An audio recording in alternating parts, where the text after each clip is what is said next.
Welcome back to the exact spot where in just a few minutes there'll be an awfully big mess. You see, look over here. See that tiny little Super Mini? Well, in a minute that's going to come down here at 40 miles an hour, and this hulking great Volvo, you know, those kind of things you see mums driving around in, that's also going to be coming down here at 40 miles an hour, and they will meet here on this blue line at a closing speed of 80. Think about that, 80 miles an hour. You remember that choice we asked you to make earlier about which of these two cars you'd rather be in? Well, to help you visualise the results of that decision, we've put two crash test dummies in the front seats of each of these cars, just to represent you and the person that you love most in the world. Listen, this is the world's first crash test. We've never done this before. We don't know what's going to happen. The experts don't know what's going to happen. Oh, God, that siren means this is a very bad place to stand right now.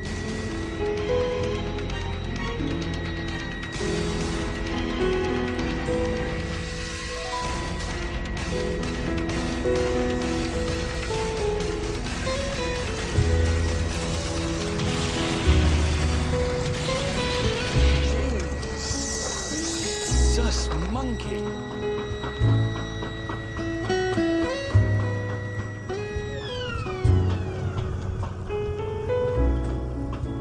So, which car came off better in the crash? Well, a quick look at what had been the fronts of the two cars made the result very, very clear. Okay, so this is the modus. You can see here, this is the front bumper beam, and the impact was on this half of the car, so very specifically here. And what's happened is, it's dissipated the energy of that crash straight across the whole front of the car. If you look at it, it could almost have been in a full-on, head-on crash. It's got rid of the whole front of the car. You look at this Volvo, and just the right-hand side of that car has just disappeared. That front wheel is roughly in the driver's footwell, so that's where his feet should be. The overhead view shows how easily the very stiff modus punches through the Volvo. While the nose of the modus has mostly kept its shape, the Volvo has crumpled and half its nose has just disappeared.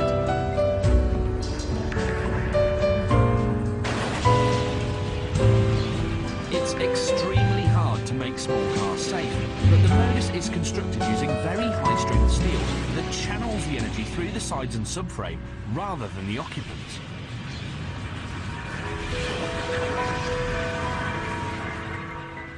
That modus has basically used the entire front side of this Volvo as another crumple zone. All that energy is pushed right into the car, and you can see it's just gone straight into the driver's side. Look at this door. Well, if you can call it a door, see if you can...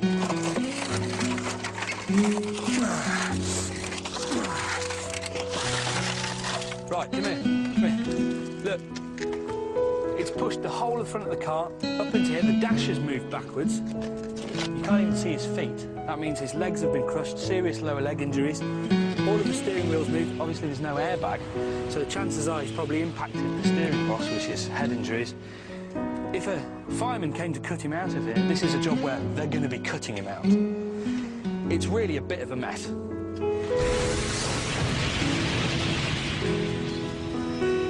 If we come back over to the modus, immediately we can see we've actually got a door. It's just... yeah, it opened. You can see the wing's been a bit bent in, so I'm going to have to open it a bit like that. But come here, so look.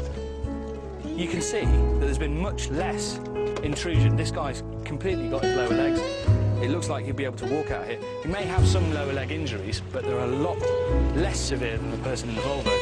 The airbags are deployed for both the driver and the passenger over there, and because the dash and the steering wheel haven't deformed or moved, they probably hit them in quite an agreeable way, meaning they probably haven't got head injuries or chest injuries. Certainly not as severe as the person in the Volvo.